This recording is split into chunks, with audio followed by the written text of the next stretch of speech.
ज्येष्ठ नेते शिवराज पाटील चाकूरकर यांच्या पार्थिवावर शासकीय इतमामात अंत्यसंस्कार होत आहेत।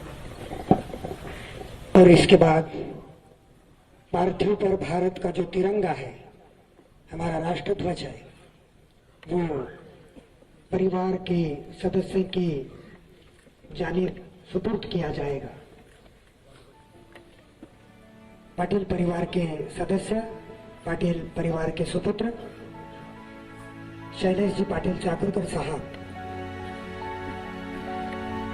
इनके पास, इनके हाथों में पूरे सम्मान के साथ ये राष्ट्रध्वज सुपुर्द किया जाएगा।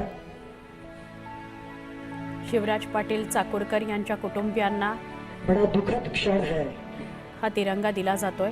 आदरणीय शिवराज जी पाटिल साहब के सुपुत्र शैलेश जी पाटिल साहब के हाथों में पुलिस द्वारा झंडा सौंपा गया।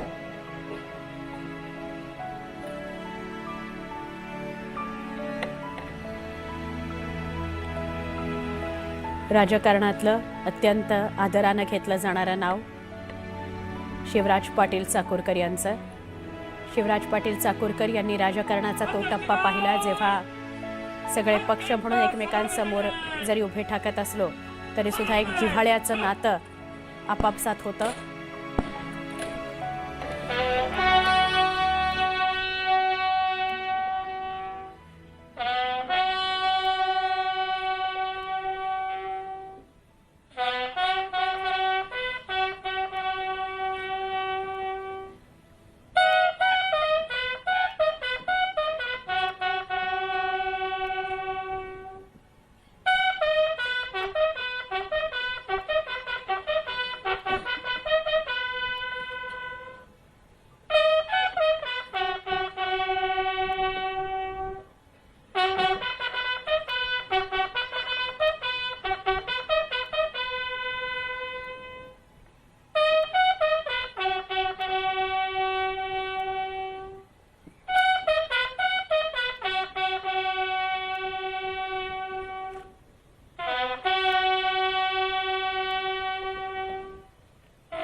आणि आता गार्ड विसर्जन होईल।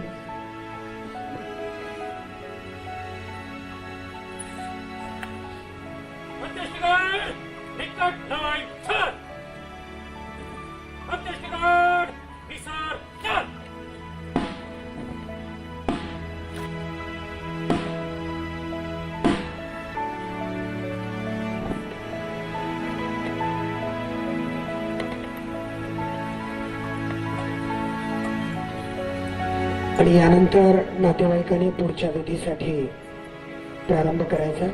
दरम्यानच्या काळात प्रातिनिधिक स्वरूपामध्ये शोक संदेश या ठिकाणी देण्यात येतील आणि अंत्यविधीची पुढची कार्यवाही प्रारंभ होईल।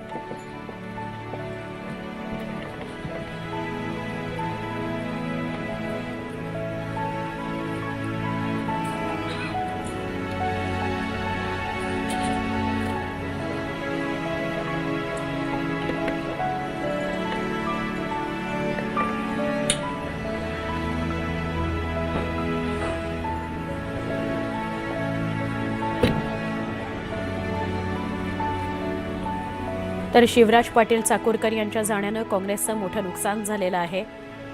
एक जुनं जाणतं नेतृत्व, सुसंस्कृत राजकीय वाटचाल त्यांनी केली. माजी केंद्रीय मंत्री ते राहिले. त्यांच्या जाण्यानं काँग्रेसचं मोठं नुकसान झालेलं आहे. लोकसभा अध्यक्ष म्हणूनही त्यांनी काम केलेलं होतं. महाराष्ट्राचे विधानसभेचे अध्यक्ष, उपाध्यक्ष, पंजाबचे राज्यपाल अशा वेगवेगळ्या ठिकाणी त्यांनी काम केलं.